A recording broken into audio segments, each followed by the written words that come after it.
Afternoon sun filtered through Patterson Hardware's ceiling, like honey poured through a sieve painting. Everything in amber tones that made even the industrial shelving look almost beautiful. Marcus Donovan's calloused fingers traced the length of a 2x4 hunting for the telltale ripple that would reveal a hidden warp. 40 years his father had shown him this trick back when the old man's hands were still steady and his lungs hadn't yet discovered what asbestos could do to a body. This board felt true. Marcus wheeled it onto his cart, consulting the list his daughter had printed in her neat block letters that morning. Platform supports, cross beams, decking screws. The treehouse had consumed their weekend since May's first warm days, a project that filled hours otherwise spent avoiding rooms where Sarah's absence still felt like a physical presence.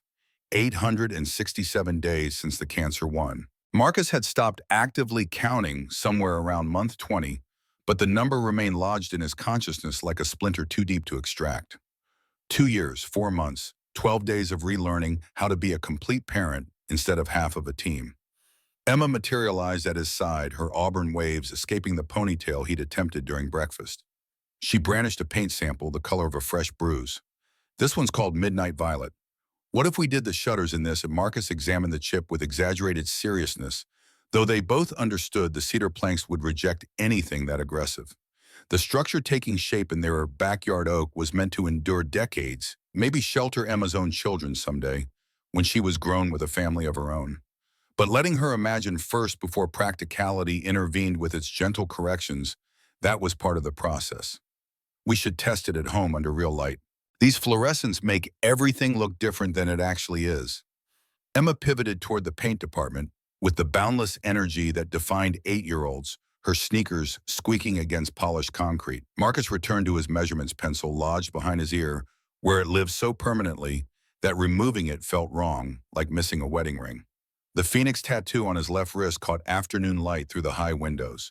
The ink had faded to blue-gray over the years, becoming something between a memory and a scar. Marcus tugged his sleeve lower instinctively, the gesture so automatic he barely registered doing it anymore. Not since Emma started asking questions in first grade that required explanations involving adult decisions and permanent mistakes.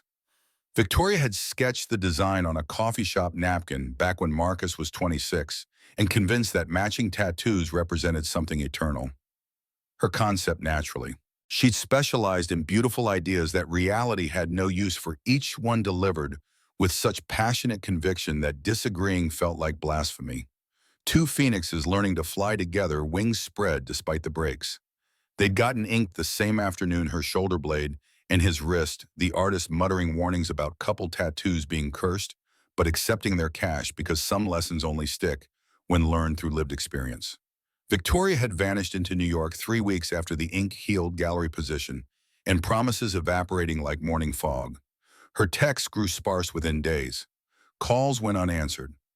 By week 3, she'd blocked every contact method, erasing him so thoroughly that Marcus spent months wondering if he'd hallucinated their entire relationship during some extended fever dream. He'd grieved the way men do silently while fixing things that didn't require fixing. Buried himself in the workshop building furniture no one commissioned and refinishing pieces that were perfectly fine. Gained weight from beer and takeout before his father's intervention, the kind that carried enough love to make brutal honesty land properly. 6 months later, Sarah appeared at a woodworking exhibition, spending hours asking penetrating questions about joinery techniques and construction methods. She'd been stable where Victoria was cyclone present, where Victoria was perpetually halfway gone, even when physically beside him. Sarah understood love as daily choice rather than consuming feeling that burned bright until boredom extinguished it. They'd constructed something genuine, marriage daughter, 6 years of contentment that didn't require drama as proof of existence. Sarah had known about Victoria, the tattoo made secrets impossible. She'd traced the phoenix once, asking if he still carried thoughts of his ex. Sometimes Marcus had admitted because their foundation was honesty. But thinking about someone versus wanting them back are separate things entirely. Sarah had kissed his wrist directly over the ink, expressing hope that Victoria had located whatever she'd been chasing. That was Sarah's nature, generous even toward the woman who'd shattered him before she got the opportunity to rebuild him properly. Sarah's final months retained edges sharp enough to draw blood years later. Her refusal of bitterness even as her body staged its rebellion. The promises she'd extracted about continuing life after her death, about not becoming one of those ghosts who haunt their own houses because they've forgotten how to be alive. He'd honored those promises mostly. Rose each morning fed Emma, operated the shop, built things because that's what Donovan men did across 3 generations. They transformed raw materials into objects that outlasted their creators. Marcus marked his board with a carpenter's pencil, the line emerging straight from muscle memory. Hardware store aromatics enveloped him, fresh lumber, motor oil, the metallic bite of new tools awaiting purpose. Safe territory, predictable. A universe where measurements mattered and effort produced tangible results. A child's voice sliced through ambient shopping cart rattles and overhead announcements, clear and curious with that quality that raises neck hair and signals imminent change. "Excuse me, sir. My mother has a tattoo, just like yours." Reality contracted to a pinpoint. Marcus's pencil escaped his fingers, clattering against concrete, with the sound of punctuation ending an unwritten sentence. The box of deck screws followed, detonating on impact ball bearings, scattering in every direction, like his thoughts attempting to organize themselves. He pivoted slowly, moving with the caution of someone uncertain they want to witness what's waiting. Some ancient instinct was already screaming that nothing would remain unchanged after this moment. A girl stood 3 feet distant, perhaps 9 years old, wearing a navy dress with white Peter Pan collar that announced private academy and trust funds. Patent leather shoes reflected fluorescent light, polished to the shine, suggesting someone else dressed her mornings. A velvet headband restrained dark curls that escaped in artfully arranged chaos, the styled imperfection that costs real money. But her eyes mirrored the ones Marcus encountered in bathroom mirrors during morning shaving routines. Not the color hers ran brown while his tended hazel, but the underlying architecture. The slight upward tilt at outer corners. The directness of her gaze, having already assessed him as safe enough to approach and now awaiting confirmation of her judgment. She indicated his wrist where his sleeve had ridden up during his turn. Her finger was precise and small, aimed at the phoenix that had become so integrated into his body that he sometimes forgot its presence until someone else noticed. "My mother has the same one on her shoulder. She never shows anyone, but I saw it once when she was changing. She told me it was from a long time ago, from someone important." Marcus's brain scrambled, processing the impossible equation being presented. The tattoo didn't originate from any pattern book. It was original, created by 2 people who'd believed they were constructing something permanent on disposable napkin. Only 2 versions existed worldwide, his and Victoria's, because they'd paid extra, ensuring the artist wouldn't recreate it for subsequent clients. The girl tilted her head, awaiting a response he couldn't formulate. She possessed careful posture someone had taught her: shoulders back, chin level, the presentation that mattered in rooms where people measured your worth before you spoke. But beneath the polish, something vulnerable leaked through, the universal expression of childhood loneliness that transcends tax brackets and trust funds in patent leather shoes. Emma appeared at his elbow, curiosity overriding stranger danger lessons they'd practiced. Her voice emerged bright and welcoming, the way Sarah had modeled approaching everyone until they demonstrated reasons not to be. "Hi, I'm Emma. That's a really pretty dress. Do you go to St. Catherine's?" The girl's attention shifted, her formal composure fracturing slightly under Emma's unguarded warmth. "I'm Lily. I go to Riverside Academy. We don't have recess anymore. They call it structured outdoor time." Emma's nose wrinkled in her expression reserved for adults saying technically accurate things that fundamentally miss the point. "That sounds boring. We have actual recess with swings and everything." Someone dropped a paint can 3 aisles over. The metallic clatter was abrupt and sharp in the Commerce Cathedral, loud enough to startle both girls. Marcus felt time decelerate in that particular way, preceding fundamental change, like the interval between lightning and thunder, when you know the strike is coming but haven't felt it yet. Footsteps approached, rapid and urgent. Expensive heels clicked unmistakable rhythm against linoleum, sharp and precise, the sound of someone who'd mastered moving purposefully through rooms full of people who measured worth in bank statement zeros. "Lily, where did you—" The voice severed mid-sentence. Marcus knew it before turning, before seeing her face, before his brain finished processing what his ears had already confirmed. Some sounds excavate themselves into your bones and wait dormant until circumstance resurrects them. He'd spent a decade bearing this particular frequency, and now it rose from the grave intact, dragging every memory he'd thought safely killed. He turned slowly each degree of rotation an exercise in controlled demolition. His hands were trembling. His chest felt constricted, like someone had wrapped cables around his ribs and was pulling them tighter with each breath. 10 years had refined Victoria's sharp edges into something approaching dangerous. The ratty art student with paint-crusted fingers had evolved into a woman wearing a charcoal suit that probably exceeded his truck's last service cost. Her dark hair, once long enough to tangle in his fingers during nights that felt infinite, while living them, was cut in a severe bob, framing cheekbones he'd traced with reverent hands in a different lifetime. But her eyes hadn't changed. Still that particular gray shade reminiscent of October skies before rain, the weather that made you want to stay inside with someone warm. Right now, those eyes were wide, with something between recognition and terror, trapped in the moment where past and present collided with the force of inevitability. Marcus. His name left her lips like a confession, like a curse, like the final word of a prayer she'd been reciting for a decade without knowing how it ended. Victoria. Tasting her name after 10 years of not speaking, it felt like touching a scar that had never properly healed. The air between them turned thick and difficult to breathe, charged with everything they'd done to each other in the name of love and self-preservation. Emma pressed closer to his side, confused by tension she could sense but not name. Lily looked between them, her small face creased with the worry children get when sensing adult complications beyond their comprehension. Victoria recovered first features, smoothing into a mask of polite distance that probably served her well in boardrooms and charity functions. Her voice emerged controlled professional, like she was declining a business proposal, rather than confronting the person she'd erased from her life without explanation. I apologize. Lily, we need to leave now. But Lily was studying the tattoo again, then her mother, then back to Marcus, with the dawning wonder of a child piecing together a puzzle adults thought they'd hidden. Her voice came out small but determined, the tone of someone who'd been told no enough at times to recognize when the answer was actually yes.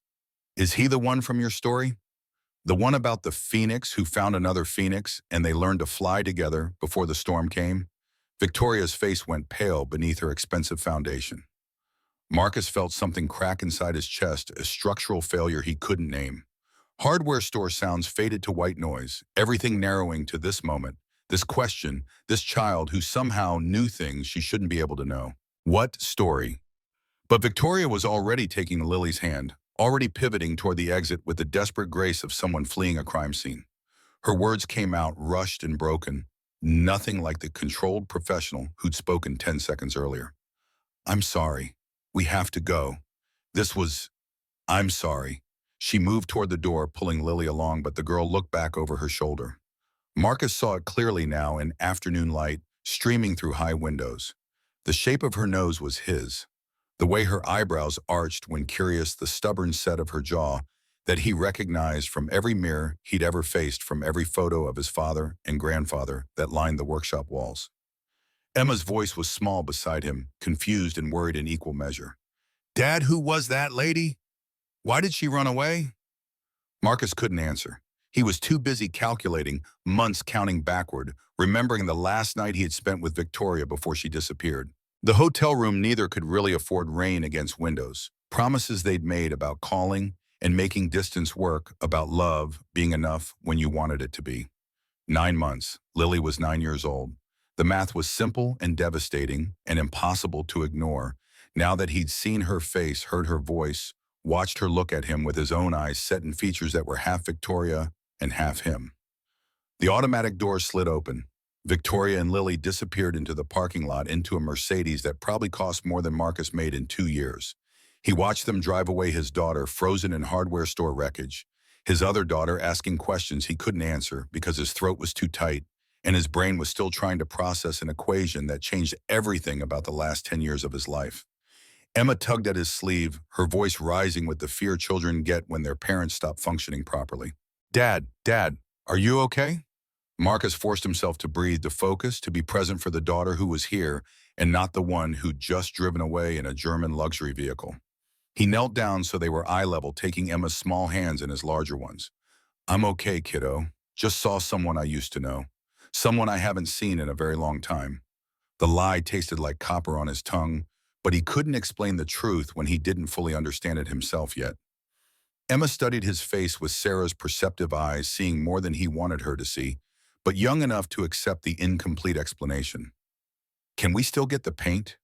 Marcus almost laughed at the question at the way children could hold space for both the mundane and the monumental without seeing any contradiction. He stood up, his knees cracking in the way they'd started doing after 40, and nodded. Yeah, let's get the paint. They finished shopping in a daze, Marcus going through motions while his mind spun in circles. Every checkout line felt interminable. Every interaction with employees felt like it was happening underwater. He loaded lumber into his truck bed, helped Emma into her booster seat, drove home through streets that looked identical, but felt different, like he'd stepped sideways into an alternate timeline, where nothing was quite what he'd thought it was. The workshop behind his house had been his sanctuary since Sarah died, the place where problems had solutions and effort produced results. Tonight it felt like a cage. He went through motions of unloading supplies, organizing materials, while Emma did homework at the workbench and chattered about her day. Marcus heard approximately every third word. His mind kept replaying the hardware store scene, examining it from every angle. Lily's face, the tattoo, Victoria's terror when Lily mentioned the story. The way the girl had looked at him with recognition that went deeper than a stranger's curiosity. After Emma went to bed, Marcus sat in the workshop with his phone in his hand, staring at Victoria's name in his contacts.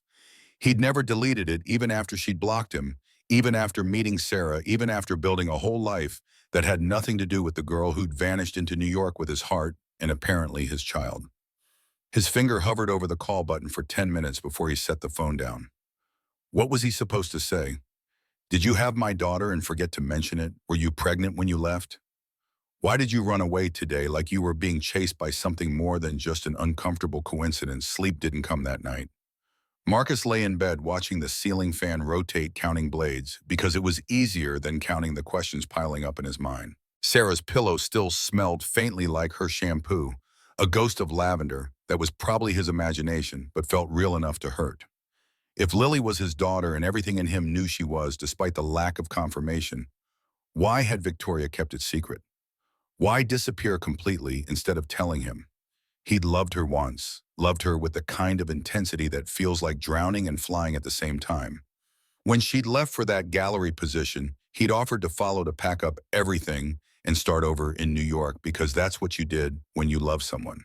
She'd said no, said his life was here, his family's business was here, his roots ran 3 generations deep, and she couldn't ask him to abandon all of that. 3 weeks later, the silence complete and absolute, like she'd been erased from existence. He'd grieved. He'd moved on. He'd met Sarah and built something real, something that lasted until cancer decided 6 years was enough. Now this. Dawn arrived too soon and not soon enough. Marcus made Emma breakfast, packed her lunch, dropped her at school with the same routine they'd maintained for 2 years. Everything was normal on the surface, but underneath he was calculating, planning, trying to figure out how to find answers without causing more damage. The shop needed him. Dave, his 60-year-old assistant who'd worked with Marcus's father before him, gave him a look when he walked in 20 minutes late. You look like hell. Feel about the same. Woman trouble. Marcus almost laughed at how inadequate that description was for what he was dealing with. Dave had been around long enough to remember Victoria had been there during the aftermath, when Marcus had spent 6 months being useless and angry. Something like that. They worked in silence for a while, Marcus focusing on a custom cabinet order for the Henderson renovation. The measurements kept coming out wrong, his hands shaking enough that the pencil lines weren't straight. After the 3rd attempt, Dave set down his router and crossed his arms.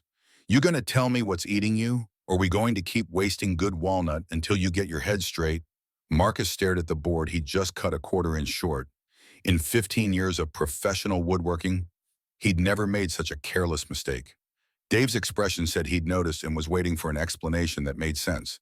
Ran into someone yesterday, someone I haven't seen in 10 years. The ex-Marcus nodded, not trusting his voice yet. She still looked good. It wasn't about how Victoria looked, though she did look good in the way people who can afford personal trainers and expensive skincare look good. It was about Lily, about the girl with his eyes and Victoria's hair, and a story about phoenixes that she shouldn't know. She had a kid with her, 9 years old. Dave was quiet for a moment, doing the same math Marcus had been doing since yesterday afternoon. His face showed the moment he understood the exact instant the implication landed. Yours, maybe. Probably. I don't know for sure, but she had my face, Dave. Not kind of looked like me. Had my actual face, just female and younger. Dave whistled low, the sound expressing what words couldn't. He'd been married 40 years, had 5 kids of his own, understood the weight of what Marcus was saying. What are you going to do?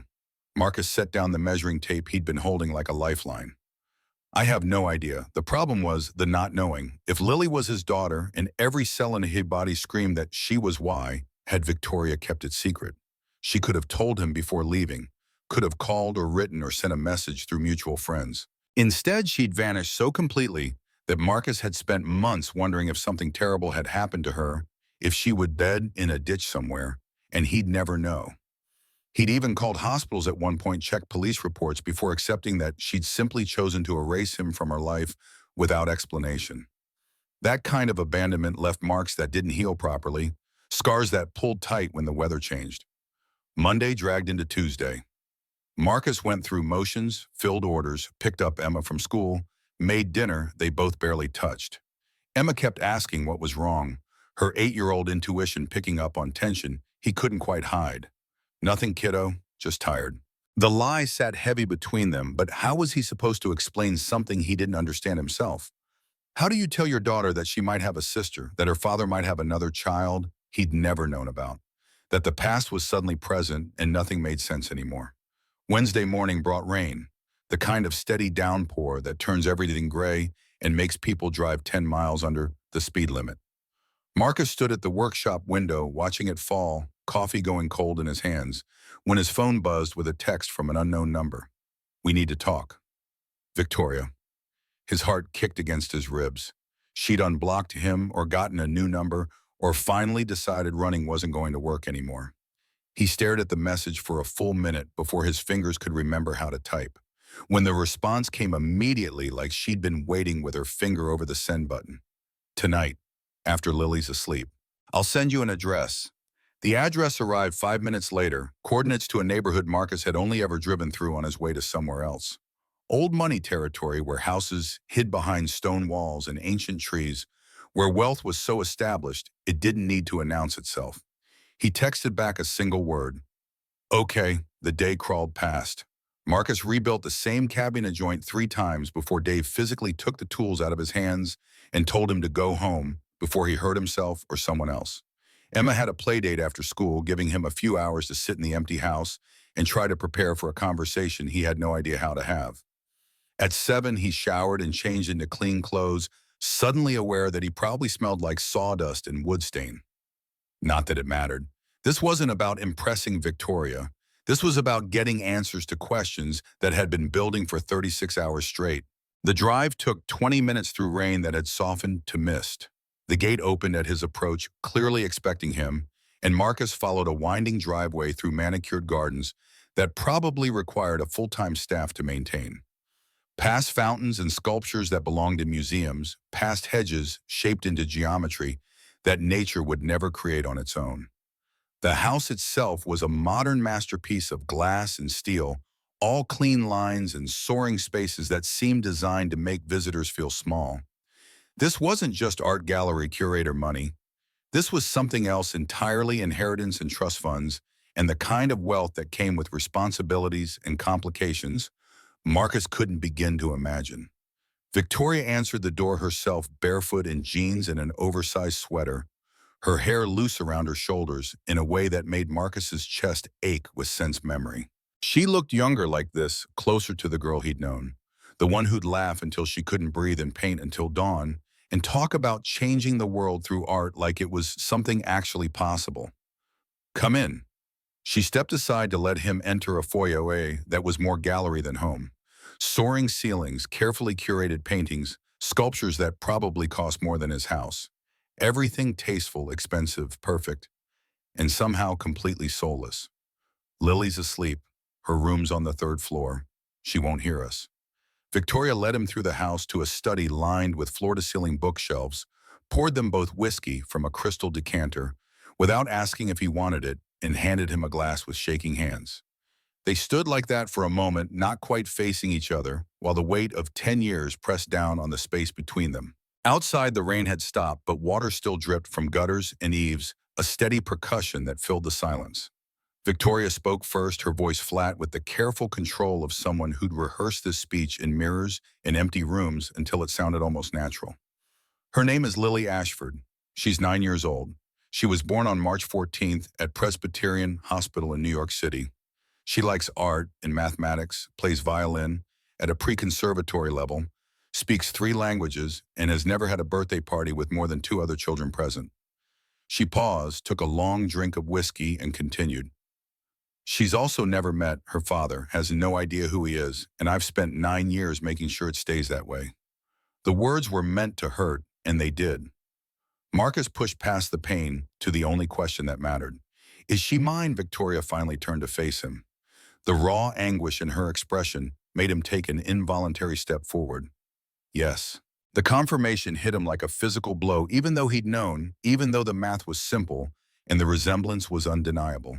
Hearing it spoken aloud made it real in a way observation couldn't. Why didn't you tell me? Because telling you would have destroyed everything you had. Because I left to give you a chance at a real life, not the half existence I could offer you. She set down her glass and wrapped her arms around herself, suddenly looking very small in the oversized sweater, despite being 5'7" and perfectly capable of running a foundation. I found out I was pregnant 3 weeks after I left. I was in New York starting the gallery job, and I took a test in a convenience store bathroom at 2 in the morning because I couldn't sleep and kept throwing up and couldn't keep pretending it was stress. Her voice cracked. She paused to collect herself, visibly struggling to maintain the composure that was probably second nature in her professional life. I sat on that dirty floor with the plastic stick in my hand, and I thought about calling you. God, Marcus, I thought about it for days. I had my phone out 100 times. But then I did what I always do. I researched. I looked you up online, checked your social media, and that's when I saw it. She met his eyes, and hers were swimming with unshed tears that caught the lamplight. You were engaged to Sarah. You'd posted photos from a dinner where you proposed. You looked so happy, Marcus. So fundamentally at peace in a way you never looked with me. Marcus felt like the floor had dropped away. His hands tightened around the whiskey glass hard enough that he was surprised it didn't shatter. You were pregnant with my child, and you didn't tell me because I'd moved on.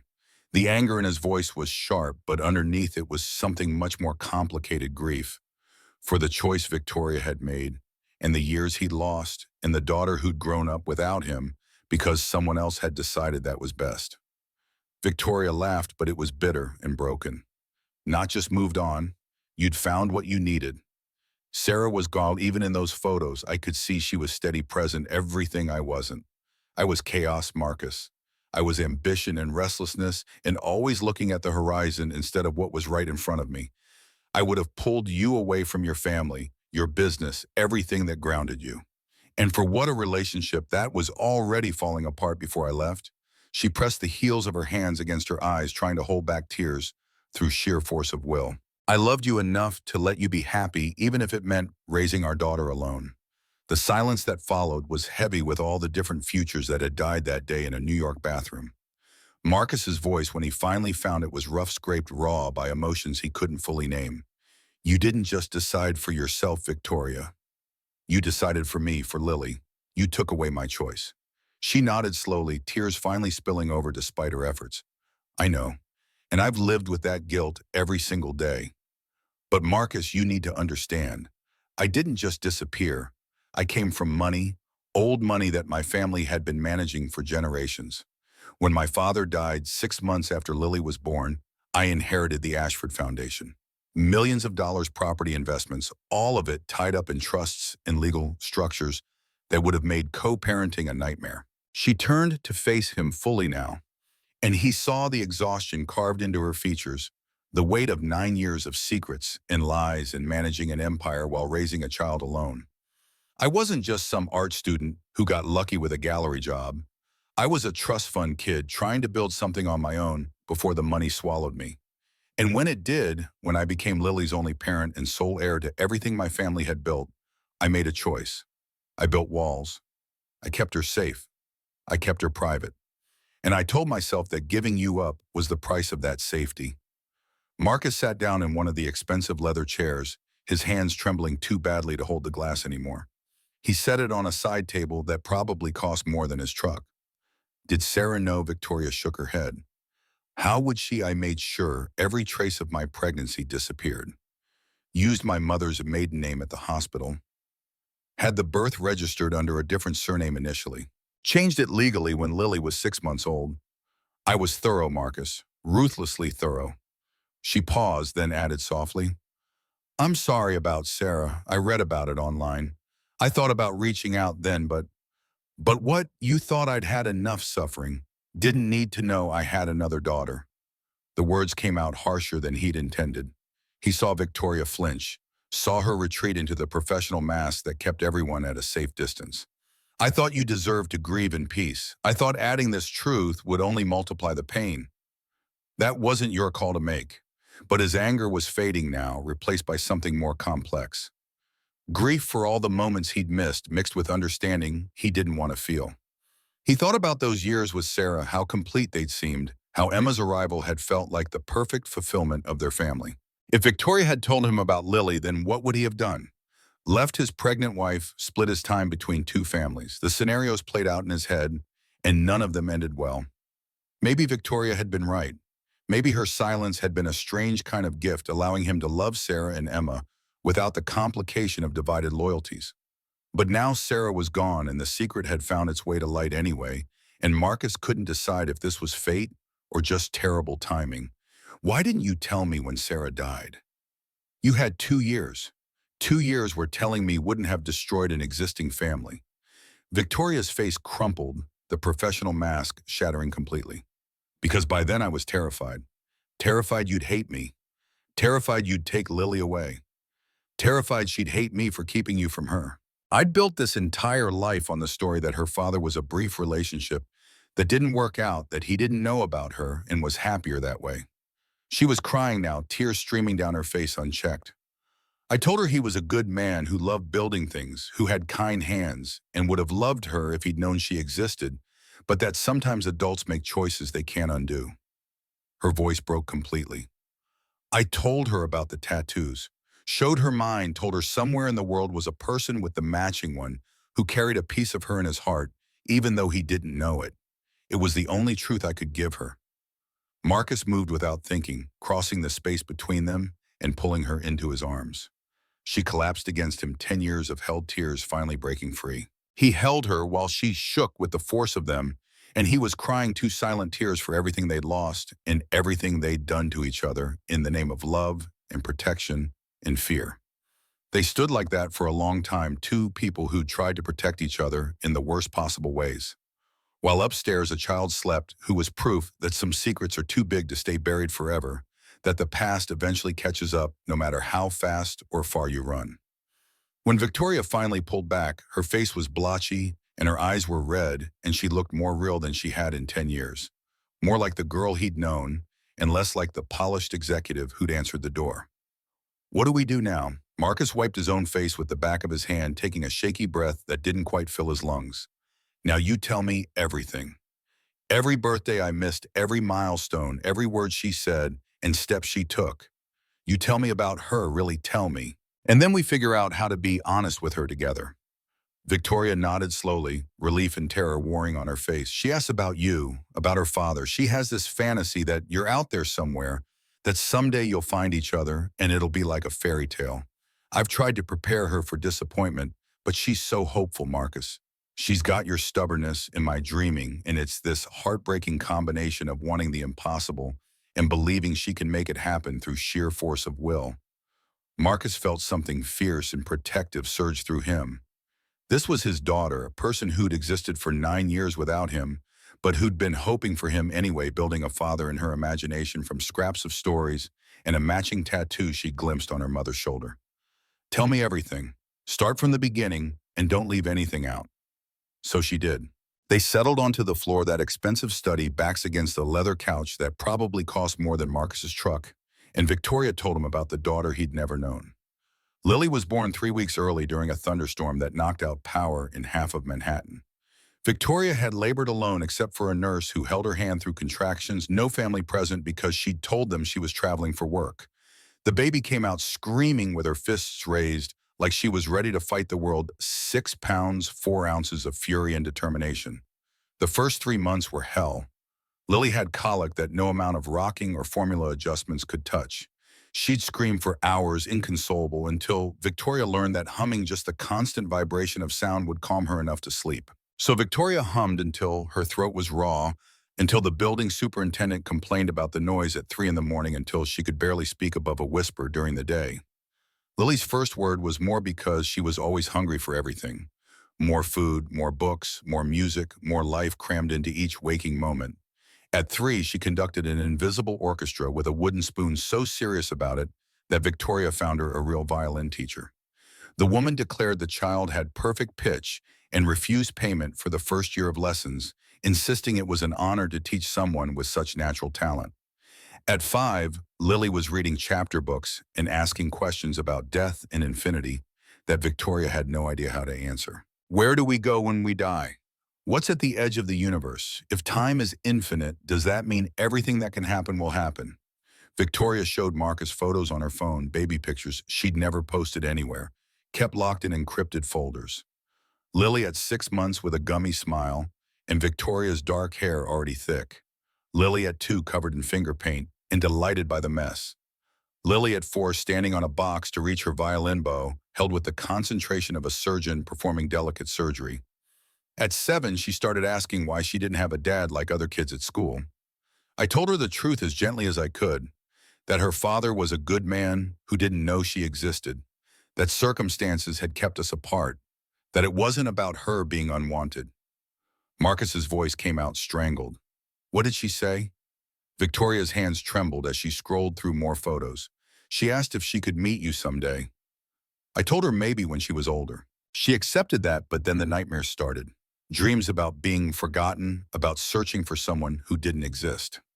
She'd wake up crying for a father she'd never met, and I'd hold her and feel the weight of every lie I'd ever told crushing my chest. The loneliness was what broke Victoria's heart most. Despite the money for private schools and tutors and every opportunity, Lily was isolated.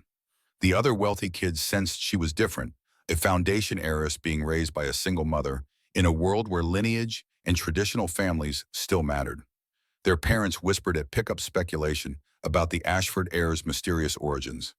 Lily learned early to build walls around herself, let very few people entrust even fewer. Marcus listened to 9 years compressed into hours, his daughter's entire childhood delivered in fragments and photos, and Victoria's guilt-soaked memories. By the time she finished, it was past midnight, and he felt like he'd lived a parallel life he'd been robbed of experiencing in real time. I want to tell her, not tonight, not tomorrow, but soon. She deserves to know. Victoria was quiet for a long moment, fear and resignation playing across her features. Emma deserves to know too. They already love each other, Marcus. I could see it today in that hardware store. Maybe they knew before we did. Marcus thought about Emma's immediate friendliness, the way she'd introduced herself without hesitation.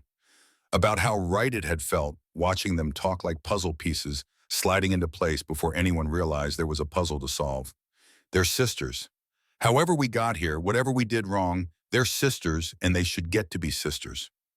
Victoria nodded, something loosening in her shoulders, like she'd been holding her breath for 9 years and could finally exhale. How do we do this? Carefully, honestly, together. The word felt strange in his mouth, together applied to him and Victoria after a decade of determined separation. But they were bound now by something stronger than old romance or ancient hurt. They were bound by Lily, by Emma, by the recognition that 2 children deserved better than the mess their parents had made. Victoria walked him to the door an hour later, both of them exhausted and wrung out from crying and confessing and trying to figure out how to fix something that had been broken for almost a decade. She caught his arm before he could leave. Thank you for not hating me. Marcus looked at her, really looked at her for the first time since the hardware store. Under the polish and the expensive clothes and the foundation executive persona, she was still the girl who'd sketched phoenixes on napkins and believed in second chances. I did hate you for a long time after you left, but hate takes too much energy, and I had a daughter to raise and a life to build. Eventually, it just became something that happened once, like a car accident you survived. He paused, then added, I don't know what this is yet, what we're doing, or how it ends. But for Lily, for Emma, we figure it out. Victoria nodded, tears threatening again. For them. Marcus drove home through empty streets, his mind spinning with everything Victoria had told him. Lily's first steps, her first word, her first violin recital. All the moments he'd missed, all the years he could never get back. But also the possibility of everything that came next of being a father to both his daughters instead of just one. Emma was asleep when he got home, curled up in bed with the stuffed elephant Sarah had bought her 3 Christmases ago. Marcus stood in her doorway watching her breathe, feeling the weight of what he was about to tell her, the bomb he was about to drop into the middle of her carefully reconstructed life. She'd lost her mother 2 years ago. Now he was going to tell her she had a sister she'd never known about, that her father had a whole other child with another woman, that the family she thought was complete had been incomplete all along. He wanted to protect her from this, but there was no protection available. The truth was coming whether they were ready or not, and all he could do was try to make sure it didn't break her in the process. Marcus spent the rest of the night in his workshop, unable to sleep, unable to sit still. He pulled out a piece of cherry wood he'd been saving and started carving without a plan, letting his hands work, while his mind tried to process everything. The shape that emerged was a small phoenix wing spread rising from stylized flames. He'd made hundreds of projects in this workshop, but this one felt different. This one felt like the beginning of something he couldn't see the end of yet, like the first page of a story that would take years to finish. By the time dawn broke, he had 2 phoenixes carved, one for Emma, one for Lily.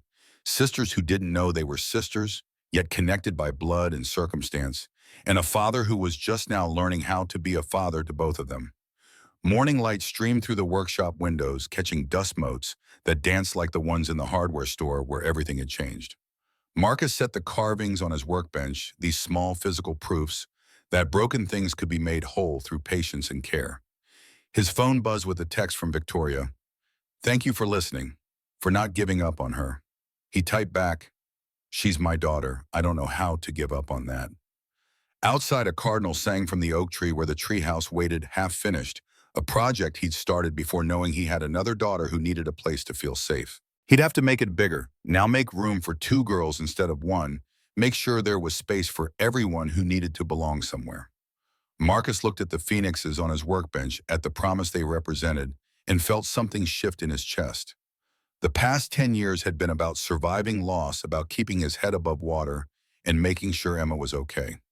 The next years would be about something different, about building a family from the wreckage of old mistakes and new truths, about learning how to love 2 daughters instead of one. He didn't know if he was ready for it.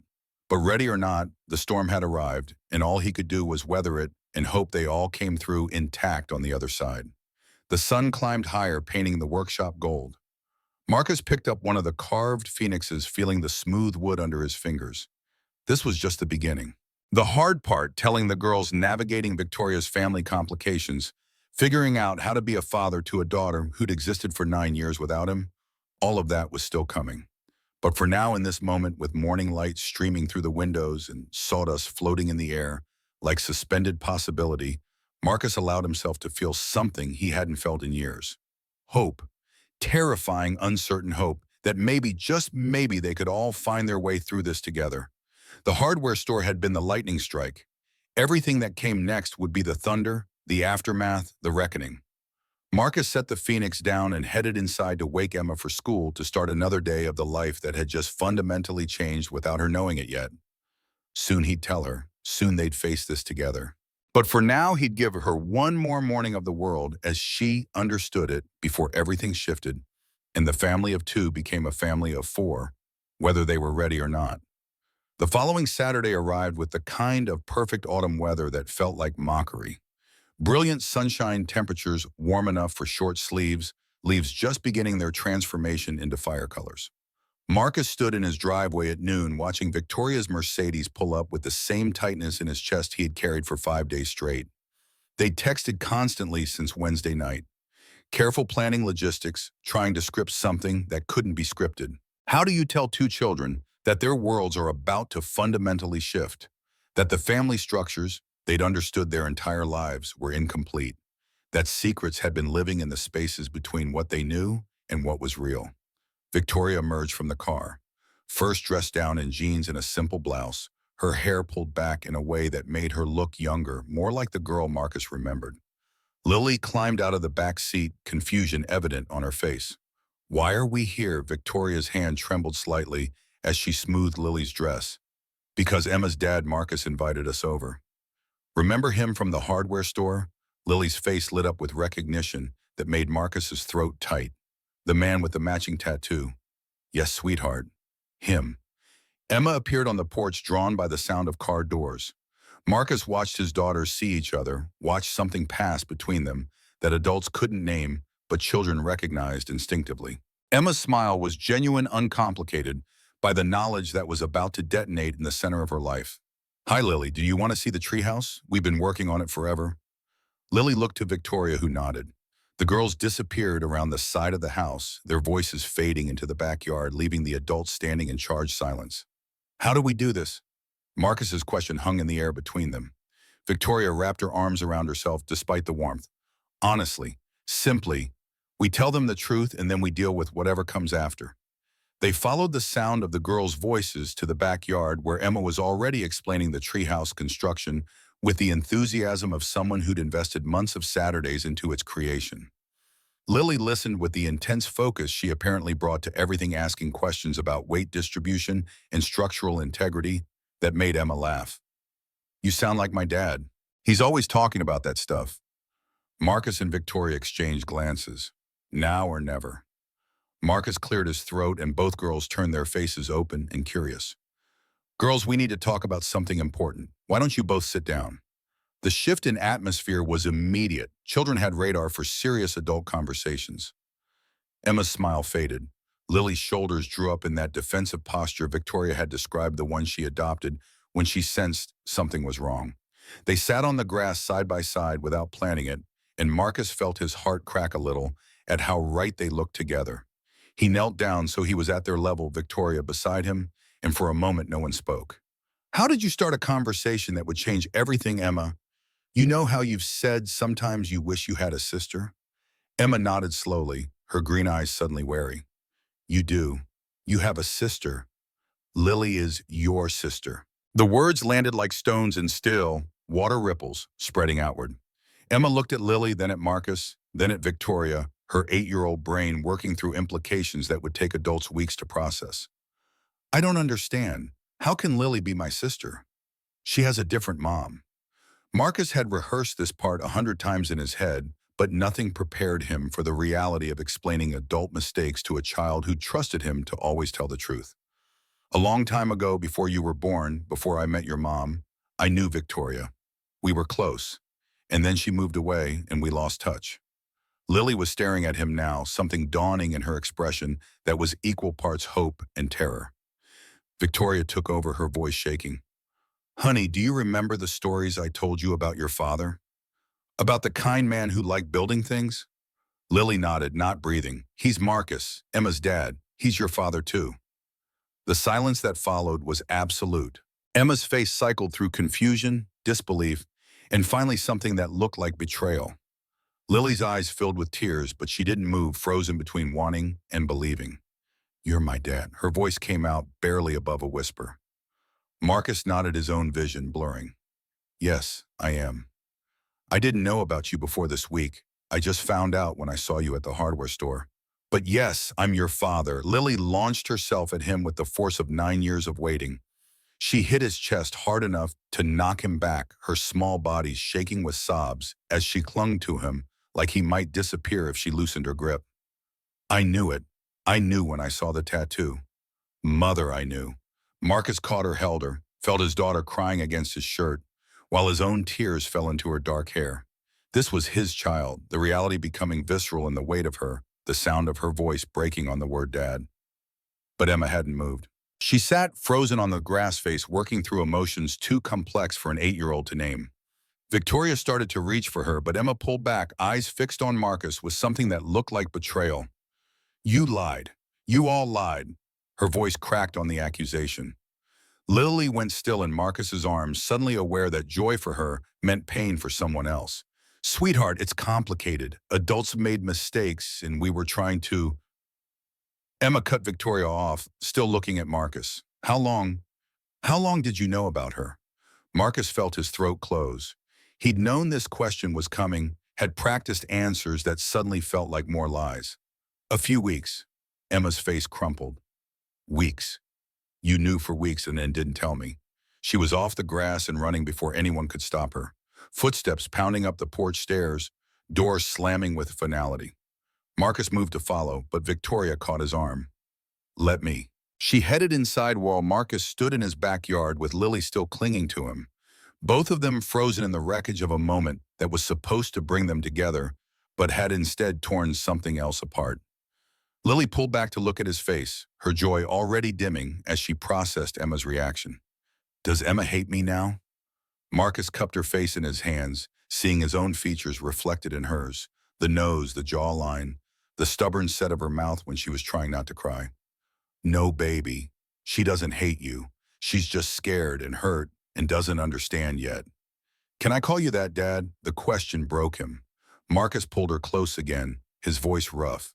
You can call me whatever feels right. Dad Marcus, whatever you want. She wrapped her arms around him tighter. I want to call you Dad.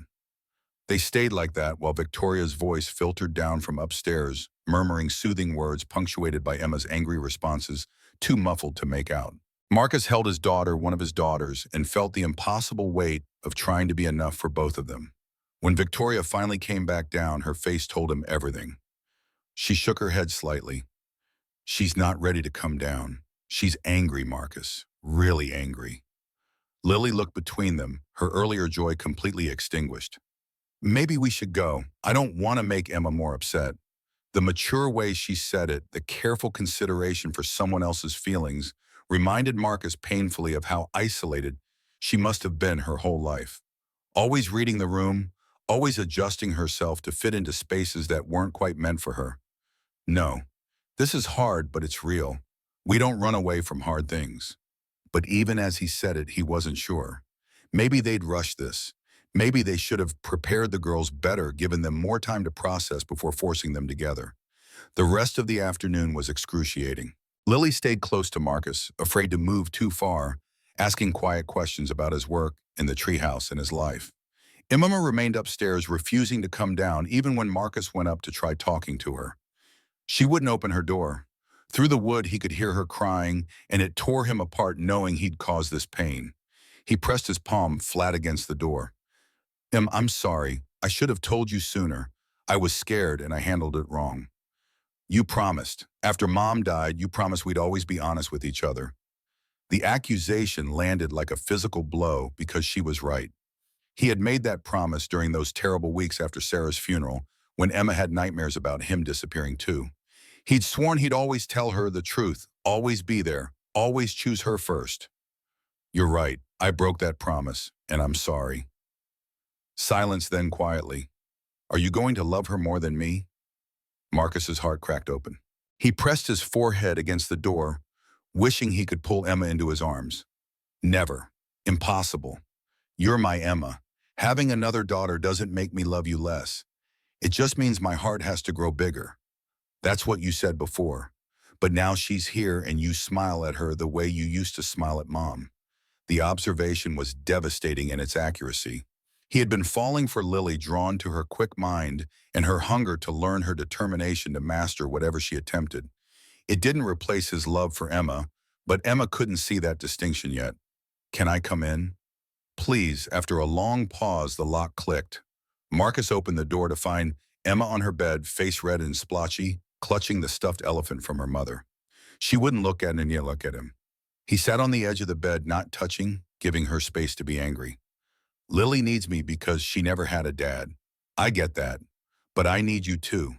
I know you do, baby. And you'll always have me. But it feels like I'm losing you. Marcus chose his next words carefully, knowing they'd shape how Emma understood this for years to come. When your mom died, it was just us against the world. You and me. And that felt safe, right? Just the two of us. Nobody else to worry about. Emma nodded against her elephant.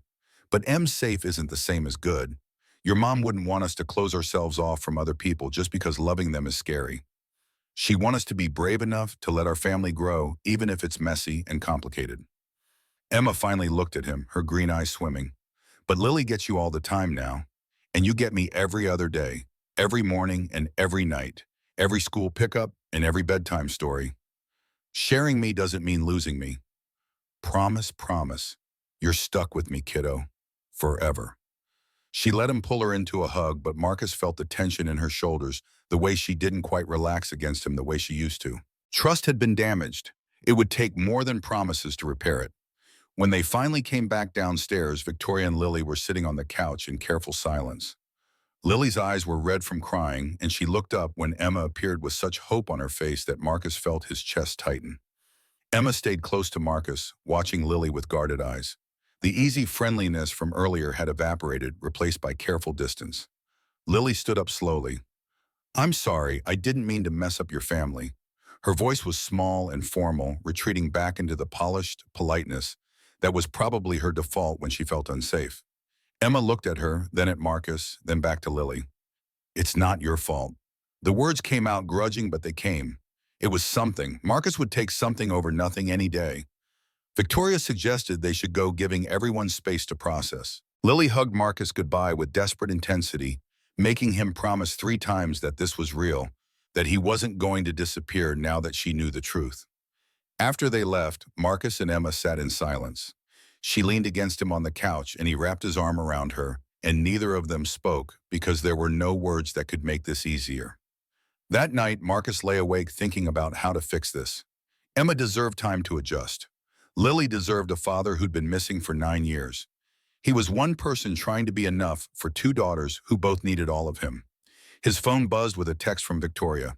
Lily cried herself to sleep, asking if Emma will ever like her. He texted back, "Emma will come around. She just needs time." But he didn't know if that was true. He was hoping the way you hope when there's nothing else left to do. The next few days were careful and painful. Emma was quiet around him, not angry exactly, but distant in a way that hurt worse than anger would have. She asked permission before doing things she used to do automatically, like she wasn't sure she was still allowed to be herself. Marcus called Victoria Wednesday evening. "We need help with this. Professional help." She'd already been thinking the same thing. She had the name of a child psychologist who specialized in family transitions. They made an appointment for the following week, all 4 of them together. In the meantime, Victoria asked if Lily could visit the workshop Saturday. Just for an hour, nothing formal. Marcus agreed, hoping that maybe neutral territory would help. When Mrs. Brennan brought Lily that weekend, the older woman's stern expression softened fractionally when she saw Marcus. "Take care of her. She's been talking about nothing else all week." Lily was shy at first, staying close to the door, like she might need to run. But when Marcus showed her what he was working on a bookshelf for a client with complicated joinery, her natural curiosity won out. "What kind of wood is that red oak? Strong, takes stain well, relatively easy to work with." She moved closer, studying the joints with the intensity she apparently brought to everything. "Can I help?" Marcus handed her sandpaper, showing her how to work with the grain. She approached it with the same precise focus she probably used on her violin, careful and deliberate. They worked in comfortable silence for a while. Then Lily spoke, not looking up from her sanding. "Emma doesn't want me here, does she?" Marcus set down his tools. "It's not that simple. Emma's scared. She lost her mom 2 years ago, and now she's finding out she has to share her dad. That's a lot for an 8-year-old. Do you wish you didn't know about me? Would it be easier if we'd never met?" The question gutted him. Marcus knelt down so they were eye level. "Never. Not for 1 second. You're my daughter. Finding out about you is the best thing that's happened to me in 2 years. Lily's eyes filled with tears. "Really, really." She threw her arms around him, and Marcus held her. This daughter he was just learning how to love, and wondered how he was going to build a family from pieces that didn't quite fit together yet. When Emma came home from her friend's house that afternoon, she found Marcus and Lily at a workbench. Her face closed off immediately. "Oh, you're here." Lily stood up suddenly, awkward. "Hi, Emma." The girls looked at each other across the workshop, and Marcus saw all the ways this could go wrong. Emma could turn around and leave. She could say something cruel. She could reject the sister she hadn't asked for. Instead, she walked to the workbench and looked at what Lily had been sanding. "You're doing it wrong. You have to go with the grain, not across it." Lily looked at the wood, then at Emma. "Can you show me?" And just like that, something shifted. Not fixed, not healed, but shifted. Emma demonstrated the proper technique with exaggerated patience, and Lily listened with genuine interest. And for 5 minutes, they were just two girls learning about woodworking instead of sisters figuring out how to be sisters. It wasn't much, but it was a start. Thursday afternoon found all four of them crammed into Dr. Chen's office, a space designed to be soothing with soft colors and comfortable chairs that felt anything but comfortable under these circumstances. Dr. Chen was a woman in her 50s with steel gray hair and eyes that missed nothing, the kind of therapist who saw through carefully constructed facades within minutes. She spent the first 10 minutes just observing them, watching how they arranged themselves in chairs, who looked at whom where the invisible battle lines were drawn. Emma sat as far from Lily as possible while still being in the same room. Lily kept her hands folded in her lap, that careful posture Marcus now recognized as her armor against rejection. Victoria perched on the edge of her seat like she might need to flee. Marcus felt caught between all of them, inadequate to the task of holding this fragile constellation together. Emma, can you tell me how you felt when you found out Lily was your sister? Emma picked at the arm of her chair, avoiding everyone's eyes. Confused, mad, scared. Darchen leaned forward slightly. Scared of what? That dad would like her better because she's new and interesting and I'm just regular. Lily made a small, wounded sound. Dr. Chen held up a hand before anyone could speak. Lily, what did you feel when you found out Marcus was your father? Happy. Really, really happy. Like I'd been missing something my whole life, and suddenly it was there. And now, how do you feel now? Lily's voice dropped to barely audible. Scared that I made Emma's life worse. Scared that wanting a dad makes me selfish. Scared that any minute someone's going to realize I don't belong and make me leave. Dr. Chen looked at the adults. You see the problem? Two children both terrified they were not wanted, both competing for proof that they matter. As long as they see each other as threats instead of allies, this won't work. She turned back to the girls. Emma, what do you know about Lily's life before she met your dad? Emma shrugged, defensive. She's rich, lives in a mansion, gets to do fancy stuff like violin lessons. Lily, tell Emma what it was actually like. Lily's face scrunched like she might cry. Lonely. I didn't have friends because other kids thought I was weird. I ate dinner by myself most nights because mother was working. I had everything money could buy, but nobody to play with or talk to who wasn't getting paid to be there. Emma looked genuinely surprised, her anger wavering. Dr. Chen pressed the advantage. Emma, what was your life like after your mom died? Sad. Really sad. But Dad was there every morning making breakfast, every night reading stories. He taught me how to fix things and build things, and we had each other. Lily, what do you think about that? I wish I had that. Someone to teach me normal stuff. Someone who was just there. Dr. Chen let the silence stretch, letting them sit with the revelation that they both had what the other desperately wanted and lacked. You're not enemies. You're not even really competing. You're two girls who've both lost something and found each other in the middle of that loss. Emma lost her mother. Lily never had a father. But now you have a chance to help each other instead of making each other's pain worse. Emma's defenses were cracking, her face softening as she looked at Lily with new understanding. I didn't know you were lonely. You always seem perfect. I'm not. I'm scared all the time of messing up, of people leaving, of not being good enough. Me too. Ever since Mom died. Dr. Chen smiled for the first time. So maybe instead of fighting over your dad, you could have each other. Sisters who understand what it's like to be scared while trying to be brave. The shift wasn't instant. Years of therapy had taught Chen not to expect miracles. But something loosened in the room, some of the defensive tension bleeding out, as both girls considered the possibility that they didn't have to be adversaries.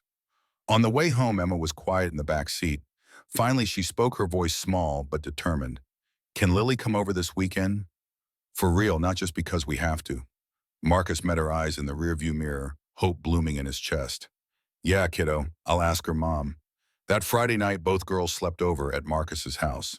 Victoria had been skeptical about the idea, but Dr. Chen encouraged it, controlled exposure to build trust and normalcy.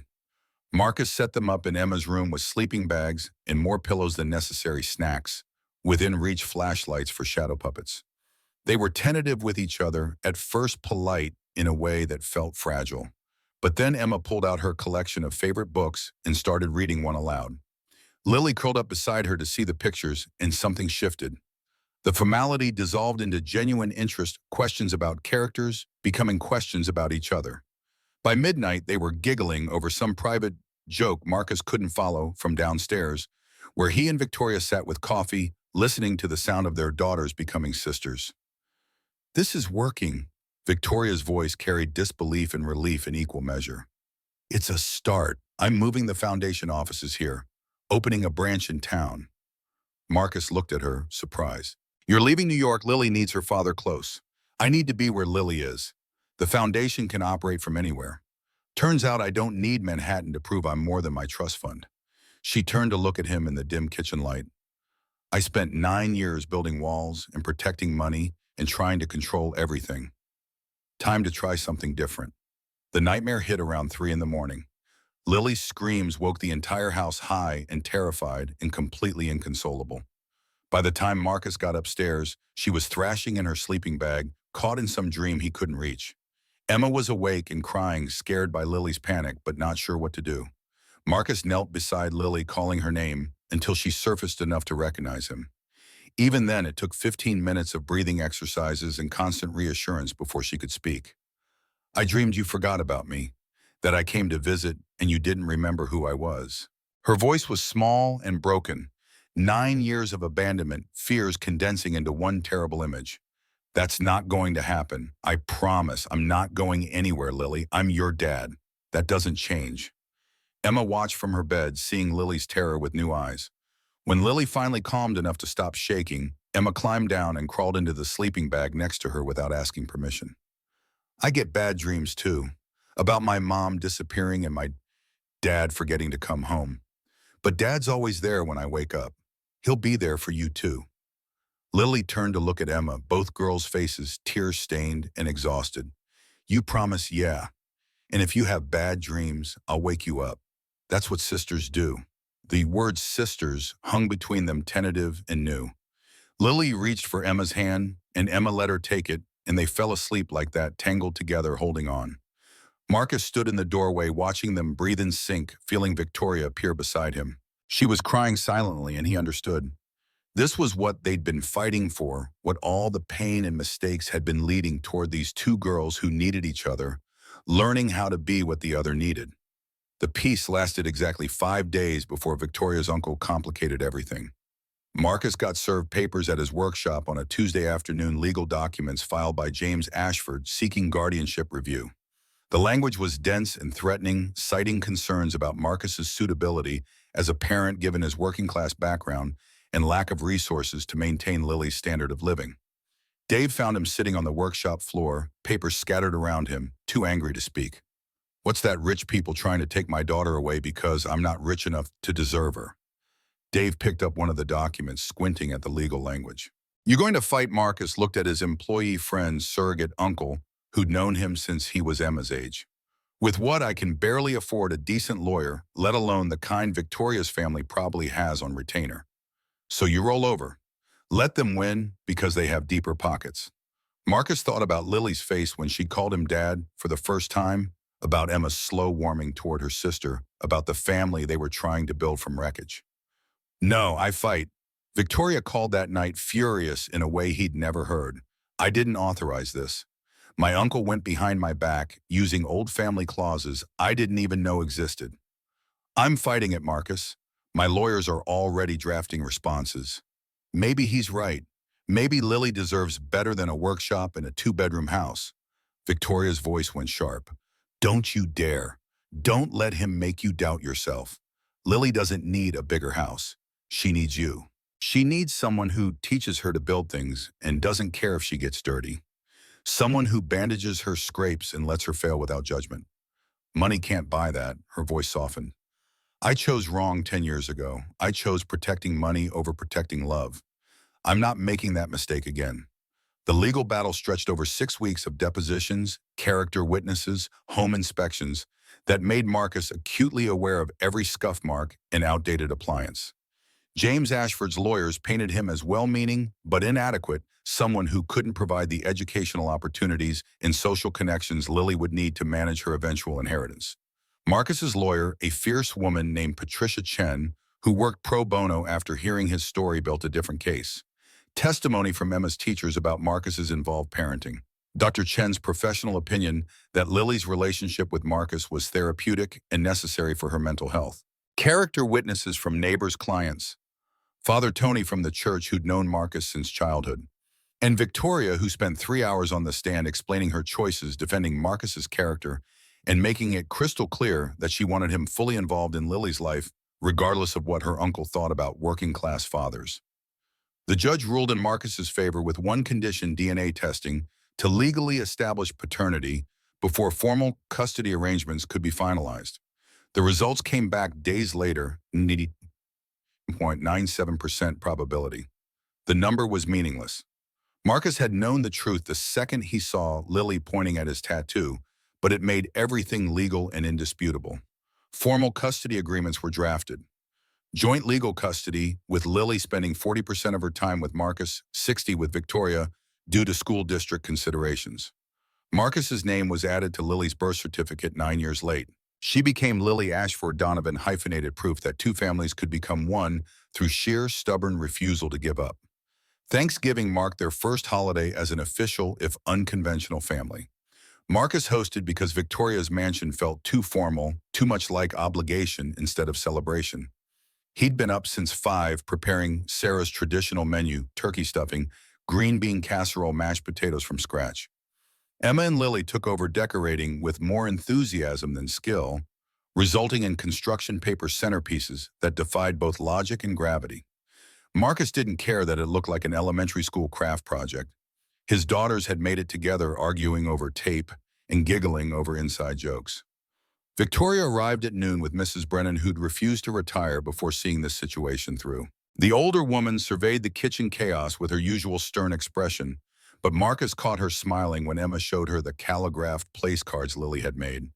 They sat around Marcus's battered kitchen table, 6 people who shouldn't fit together but did anyway. Before eating, Emma insisted on Sarah's tradition, everyone saying one thing they were grateful for. "I'm grateful for my sister, even though she's annoying sometimes." Lily threw a wadded napkin at her, grinning. "I'm grateful for my dad and for Emma teaching me that families can be loud and messy and good." Victoria's voice was thick. "I'm grateful for second chances, for people who forgive mistakes they had every right to hold against me." Mrs. Brennan surprised at everyone. "I'm grateful these children finally have what they needed.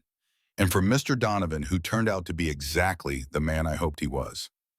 Marcus met the older woman's eyes, seeing approval there that meant more than he'd expected. "I'm grateful for all of you, for family that finds each other even when the odds are impossible."